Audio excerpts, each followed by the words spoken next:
Blood on the border. 39 migrants killed in Ciudad, Juárez, Mexico. Anguished screams of desperation from a woman searching for her husband. Last week, the day after a fire in Ciudad, Juárez, Mexico detention center killed 39 migrants from 6 Latin American countries. Families of 3 young men, Dixon Cordova, Edin Umaña, and Jesus Alvarado, gathered in Protección, an impoverished village in western Honduras. The 3 had set out together, trying to get to the U.S. Each hoped to find a job and send money back to their families. Their names were on a list of victims, but there was no telling whether the 3 were dead or alive. José Ramos, father of one of the men, said of the ordeal he and others were experiencing. Como debía de ser, pero igual, hay razón. No, es duro, pues, estos golpes no son insoportables, aunque uno quiera ser fuerte, pero... In Juárez, on March 28th, a Venezuelan woman, who herself had recently been released from a women's detention center, said at a protest demanding justice for the victims of the fire, "We were there not long ago. It could have been us dying in there like animals, like pigs being slaughtered in a fire. Does it matter? Do our names matter to anyone?"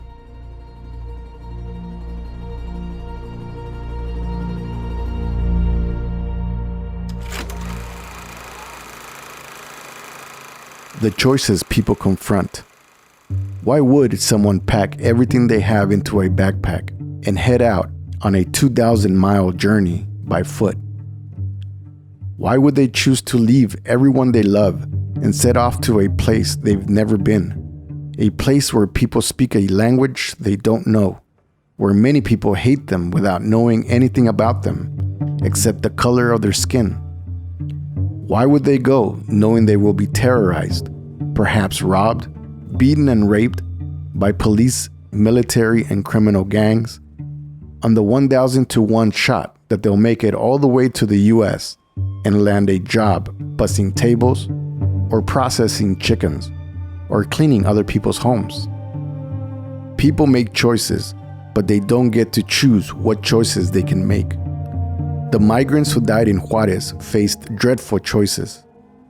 But who set up those choices? What determined that those were the choices? As Bob Avakian wrote in More on Choices and Radical Changes, people don't make choices in a vacuum.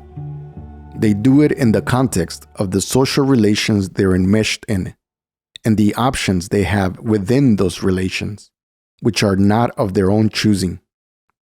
They confront those relations, they don't choose them. The 3 young people from Honduras confronted the relations of the imperialist system. Imperialism isn't just an intellectual word. It has real meaning and real consequences in the lives of millions. It crushes lives and spirits. It poisons the planet. It shapes every choice people make, whether they know it or not. Look through the many entries in Revolution's American Crime Series for exposures of what U.S. imperialism has done in Mexico and Central America. Decades of relentless exploitation, genocidal wars, destruction of subsistence agriculture, rampant contamination of the land, water, and air, acute, accelerating, and devastating climate change, mass impoverishment in the countryside, millions of people forced into urban slums. Read how the U.S. has created a catastrophe of human suffering in Venezuela. All this is imperialism in action. The imperialist system forces countless people to lead lives that are unbearable and unlivable, while it enriches a handful who control not only enormous wealth, but the means of producing that wealth, the ruling class of the system.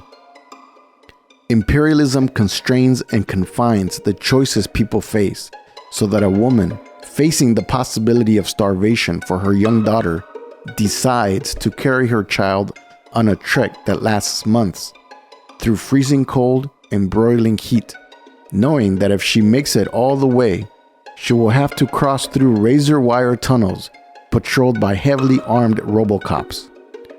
She will be told to show her papers before she can go any further, and she very likely will be thrown back onto the streets of a city prowled by soldiers and police with automatic weapons and looking for migrants. A city infamous throughout the world for violence against women. These are the kinds of choices imperialism gives masses of people. Think of the lives of Dixon Cordova, Edin Umaña, and Jesus Alvarado. Think of the tens of millions like them, penniless and stateless, vilified by American fascists and racists, kicked around like footballs to serve the needs of different sections of the ruling class in this country. Their choices were made before they were born. Think of the system that caused all this suffering. And then think of what Bob Avakian has said about the choice that confronts us all. And in fundamental terms, we have two choices. Either live with all this and condemn future generations to the same, or worse, if they have a future at all, or make revolution.